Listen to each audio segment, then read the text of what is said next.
how many of you would say you're having a 10 fun? Whatever that is that you do, you're having a 10 fun. 10. How about 9?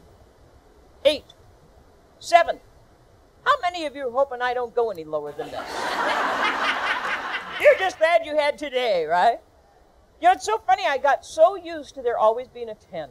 And I told you I go in and out of these workplaces. And before I go in and out, I like to think about the essence of that workplace. What would it be like to work there? And I was so excited to meet with this client. And it was not the Minnesota Zoo, just so you know, but it was a zoo. It was a zoo. And I thought, this is going to be so cool. Because how cool to get up and work at a zoo. So I could hardly wait. And the human resources person said, look, we're going to have 70 people in the morning, 70 people in the afternoon, because somebody's got to run the zoo.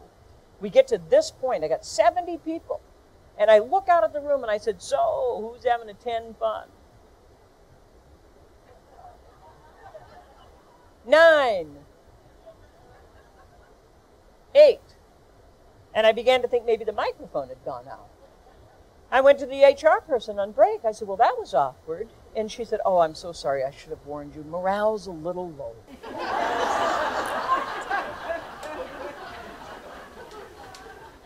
I said, why? She said, oh, honey, it's a zoo.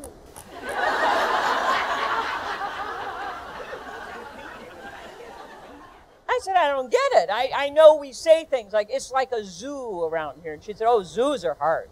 She said, people are attracted to zoology because of their passion for animals. She said, they think it's going to be about conservation and research. They get here, they find out this isn't a glamorous job. This is a lot of feeding and cleaning, and funding continues to diminish. I said, you know what? Whatever the reason, I'm just happy to know you won't go through that awkward pause. Next group of 70 files in for the afternoon. I'm ready to zip through the questions. I said, so, anybody having a 10 fun? Woman in the front row. Oh, her hand flies up in the air. Big, beautiful smile. And the women seated on her left and right take her hand and push it down.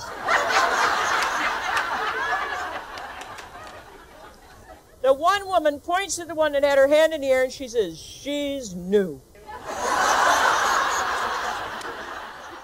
So we're going to spend our 60 minutes together talking about ways that you will be the kind of person that others will want to connect with. First-year salesperson, when they're with you, they are all ears. Tell me everything you can. Help me understand your needs. What happens when they get more competent? Now, you start to tell your story, and they interrupt, and they say, you don't need to tell me anymore. I know exactly what you need, and most times they're actually right. It's just that the customer feels what?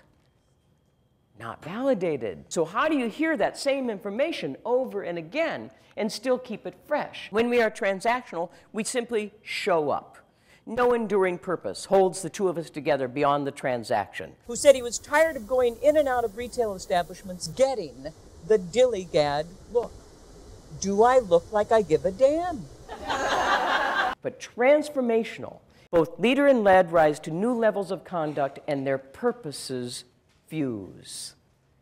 Are you having transformational moments? What else? Yes?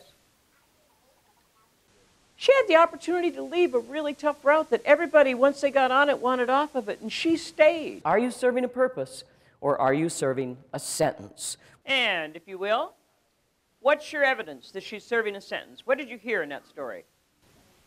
She's uninterested. What's your evidence that she's uninterested? Now, these all sound like assumptions. We're thinking, and we probably agree with you, that she may not care and that she seems unengaged. But what's your evidence that she may not care? What's your evidence that she's not engaged? She doesn't acknowledge you when you walk in the door. What's another piece of evidence? Her body language. What's another piece of evidence? Right now, show me sad, miserable body posture. Jan, should I be concerned? For 5 people, there was no change. On July 31st, she's going to retire.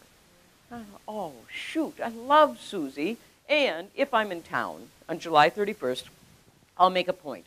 I'll go to Byerly's, I'll get the salad, I'll take a card, a gift, a hug, I'll thank her for the transformational difference that she's made in my life. There's a line, about 12 people deep.